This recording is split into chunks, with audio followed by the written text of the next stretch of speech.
some more parts also I will solve for you, and then you can do other parts. Now next is seventh part I am solving for you. 1/4 of a number -4 gives 4. ठीक है, ये आपको दिया हुआ है. Now 1/4 this is a fraction. हमने पढ़ा हुआ है चैप्टर 2 में कि फ्रैक्शन को हम इसी फॉर्म में लिखते हैं 1/4. सो इसका मतलब I will write it as 1/4. This is how I have written 1/4.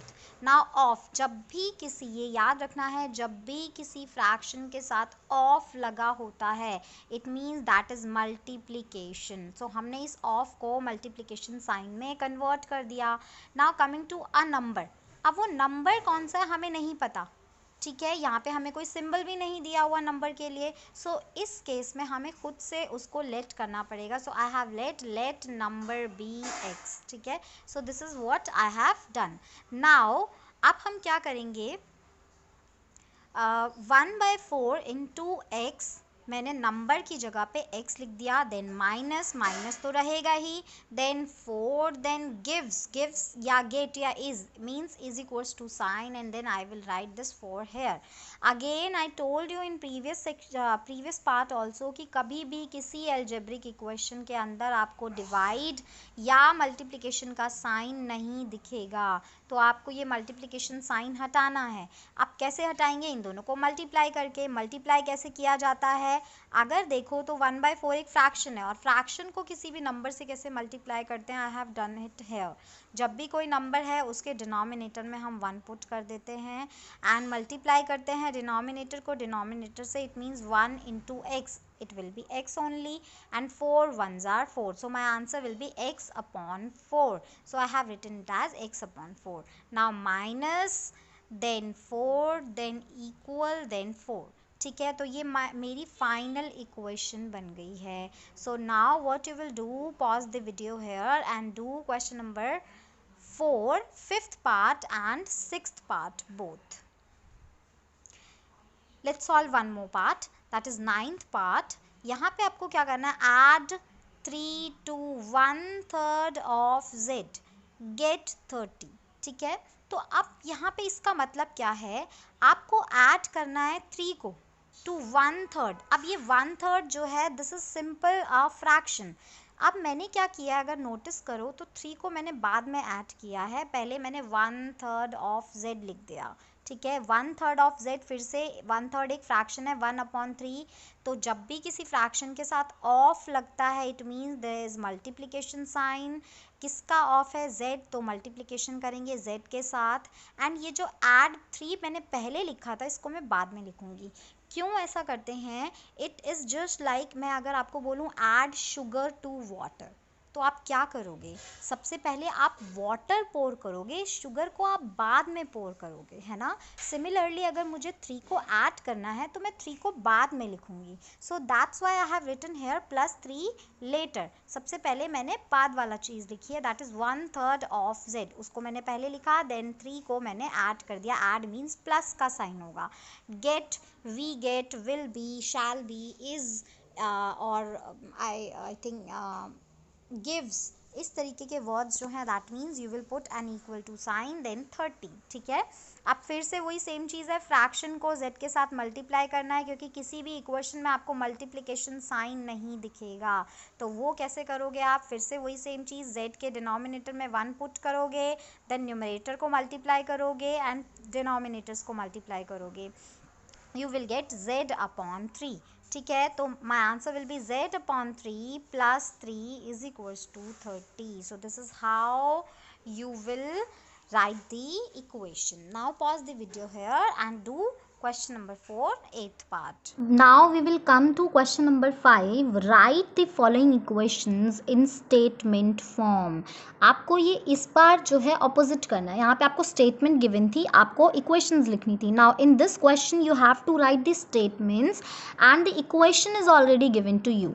अब सबसे पहले तो मैं एक चीज़ आपको बता दूं, कभी भी आपको कोई इक्वेशन गिवन होती है, उस इक्वेशन की बहुत सारी मीनिंग्स हो सकती हैं। सपोज़ जैसे ये फर्स्ट पार्ट ही है, p + 4 = 14। सो ये स्टेटमेंट, ये प्रॉब्लम कहीं पे भी हो सकती है। सपोज़ आपके पास सम टॉफ़ीज़ थी, आपको 4 टॉफ़ीज़ आपके फ्रेंड ने दी and you now get 15 toffees. This equation is satisfied to this situation. Again, there may be some situation that okay, in a classroom there were some students, p students, then 4 were added to, it means 4 more students came, and now the total number of students is 15. Again, still this equation is satisfying this situation also. So whenever an equation is given to you, there may be more than one statements for that equation, and you need to understand that. So I have written here question number 5, second part I will do for you. Some of the parts I will do and other parts you will do. Now second part, what is the second part? m - 7 = 3. ठीक है, ये हमारे पास एक equation है, हमें इसको statement form में बनाना है. How I will make it as a statement. तो हम क्या करेंगे, देखो एक इक्वेशन को जैसे मैंने आपको बोला ही है कि बहुत सारी पॉसिबिलिटीज़ हो सकती हैं स्टेटमेंट फॉर्म में लिखने की. मैंने यहाँ पे सबसे पहली चीज़ तो डायरेक्टली जो मुझे नज़र आ रहा है मैंने वो लिखा, that is a number m. ठीक है, देन माइनस का साइन नज़र आया, I have put minus, then 7, then = की जगह पे मैंने गिव्स लिख दिया या इज़ भी लिख सकते हैं, एंड देन 3. ठीक है, तो ये मेरी स्टेटमेंट बन गई. Statement is a number m - 7 gives 3. ठीक है. सेकेंड थिंग, मैं इसको ऐसे भी लिख सकती हूँ, 7 सब्ट्रैक्टेड फ्रॉम m गिव्स 3 या इज़ 3.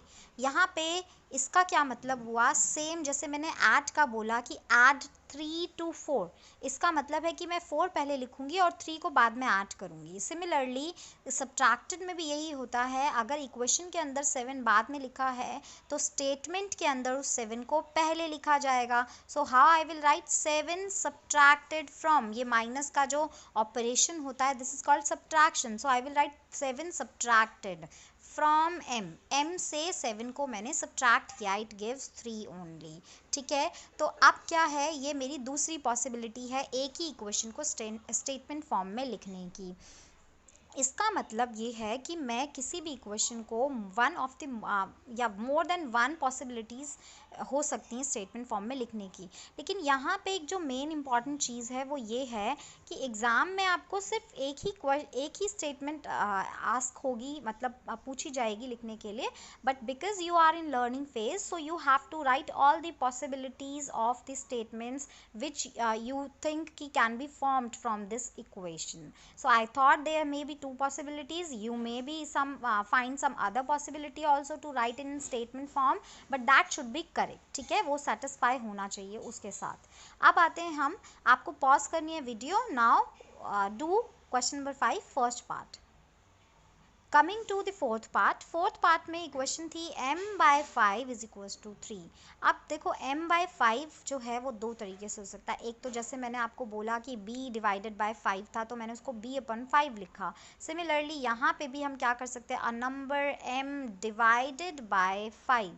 ठीक है, तो नंबर m/5 का मतलब है कि m को मैंने 5 से डिवाइड किया. So I have written a number m/5 gives 3. ठीक है, एक स्टेटमेंट तो ये हो गई. दूसरी पॉसिबल स्टेटमेंट क्या हो सकती है, see this is m/5. m/5 means this is somehow in fraction form. Can I write it as 1/5 because it will be maybe 1/5. 1/5 था, उसको मैंने m के साथ मल्टीप्लाई किया तो मेरे को ये मिल गया होगा m/5. So I can write it as 1/5 of a number. 1/5 एक फ्रैक्शन है, उसके साथ जब ऑफ लगता है it means multiplication of a number m का एक मल्टीप्लिकेशन है. Then also I will get m/5 only. So इसका मतलब मैं इसको इस स्टेटमेंट की फॉर्म में भी लिख सकती हूँ, इज 3. ठीक है, = था तो मैंने इज लिखा and I have written 3 here. So they are again two possibilities. Coming to next, before coming to the next part, pause this video and do third part also. Okay, coming to the fifth part also, अगर आप ध्यान से देखो, this is 3m/5 = 6. ठीक है, इसकी भी हम यहाँ पे दो पॉसिबिलिटीज़ लिख सकते हैं. One is that it is in fraction form, so I can easily right 3/5. 3/5 है, आई कैन राइट 3/5 एंड मल्टीप्लिकेशन को हम स्टेटमेंट फॉर्म में ऑफ लिखते हैं। जब भी हमें फ्रैक्शन लिखना होता है तो फ्रैक्शन के साथ हमने ऑफ लगाया m, बिकॉज यहाँ पे m मल्टीप्लाई हो रहा है। इज इक्वल्स टू का हमने इज लिखा and then 6। So this is one statement, 3/5 of m is 6, ठीक है। सेकेंड स्टेटमेंट इज, हम इसको अलग अलग फॉर्म में भी लिख सकते हैं। सपोज मैं सबसे पहले समझ रही हूँ कि 3 जो है वो m के साथ मल्टीप्लाई हो रहा है। अब मल्टीप्लाई का क्या सेंस होता है, टाइम्स, जब भी वहाँ पे लिखा होता है। So I can write 3 times m, ठीक है। ये मल्टीप्लिकेशन हो गया 3 and m का। आप क्या लिखेंगे, डिवाइडेड बाय, बिकॉज अपॉन 5 है ना, upon 5 it means divided by 5, so I have written divided by 5, ठीक है। Gives or is 6. So this is how this was another possibility. All one more part I will solve for you, and then other two parts you will solve. Question is 3p plus 4 is equals to 25. Now how I will write it as, again सबसे पहले possibility तो यही है कि 4 added to 3 times p, 4 को add किया गया है, इक्वेशन में 4 को बाद में लिखा है तो स्टेटमेंट में मैं 4 को पहले लिखूंगी। 4 एडेड टू, क्योंकि प्लस किया गया है, so I will write added to 3 times p। 3 times p मतलब मैंने क्योंकि 3p लिखा है, इस 3p का मीनिंग होता है 3 इंटू p। तो 3 इंटू p का मतलब क्या हुआ, टाइम्स, इंटू मल्टीप्लिकेशन को हम टाइम्स से लिखते हैं। सो 3 times p gives or is 25. So this is how the one statement, possible statement is formed. Another is sum of 3 times p and 4 is 25, ठीक है। ये another possibility है। बजाय मैं इसको 4 added to 3 times p के ये भी लिख सकती हूँ कि sum कर रहे हैं, हम add कर रहे हैं। So I will write sum। अब किसका sum है, सम ऑफ 3p का। 3p को स्टेटमेंट फॉर्म में कैसे लिखा जाएगा, 3 times p। So this is sum of 3 times p and, और दूसरा नंबर कौन सा है, 4। So I will write 4 here, again is equals to की जगह इज लिखेंगे and then 25। So this is how another possibility of statement I have written here. फिर से बोल रही हूँ, there may be some other possibilities also. आपको लगता है कि हाँ ये भी लिखा जा सकता है स्टेटमेंट के अंदर, you can write that, but the statement should satisfy the equation. Now pause the video and do question number 5, 7th and 8th part.